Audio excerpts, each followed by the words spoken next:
성인이 되면 심장을 뽑아 반불사의 몸이 되는 나가드. 불을 자유자재로 다루고 장난기가 많지만 피를 두려워하고 남을 해치는 걸 극단적으로 싫어하는 도깨비들. 3m 가까이 되는 장신에 강한 육체를 가졌지만 모두 자신만의 꿈을 위해 살아가는 레콘들. 그리고 인간들.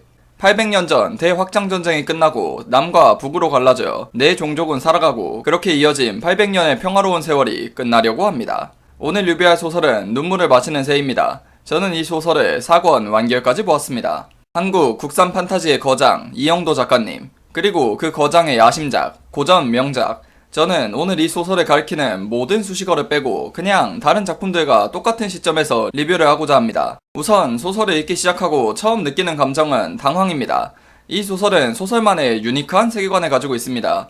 처음은 그 세계관을 등장인물들의 현재 모습을 보여주며 자연스럽게 독자들에게 소설의 세계관을 이해시키고 소설에 몰입할 수 있게 합니다. 요즘 소설의 트렌드는 스피드입니다. 시작하자마자 1화 만에 사건이 터지고 스토리가 전개되죠. 그에 반해 이 작품은 1권의 30% 정도는 특별한 사건 없이 전개됩니다. 하지만 그런 만큼 세계관은 굉장히 정교하고 개성있게 짜여져 있습니다. 하나하나의 설정을 그냥 그렇다 하고 넘기는 법이 없습니다. 이 작품은 주인공이 없습니다. 아니, 정확히는 주인공 위주로 전개되지 않습니다. 엄밀히 따지면 주인공이라 할 만한 인물은 존재하나 그 분량은 다른 소설에 비하면 적고 주인공이 없는 곳의 이야기가 차지하는 분량이 많습니다. 그래서 주인공 위주의 진행을 원하시는 분들은 싫어하실 겁니다. 한 가지 확실하게 말하면 이 작품은 요즘 소설 보다가 보면 굉장히 전개가 느릴 겁니다. 하지만 그렇다고 그 안에 담긴 내용은 결코 부족하지 않습니다.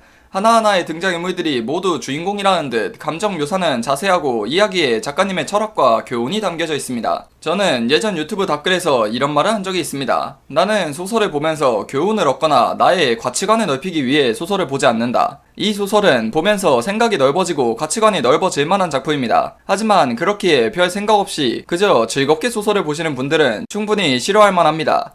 소설 전체적으로 시적인 표현이 많습니다. 스토리는 흠잡을 곳이 없습니다. 개연성도 완벽하고 떡밥도 충분하며 후에 반전도 좋고 시놉시스의 기본인 기승전결도 잘 지키고 있습니다. 하지만 요즘 소설들을 많이 보시는 분들은 이 기승전결이 지루하다 느끼고 답답하다 느낄 수도 있습니다. 요즘 작품들에서는 전개가 빠른 걸 추구하다 보니 기결 또는 기승결과 같은 형태를 띠고 있는 작품도 상당히 많습니다.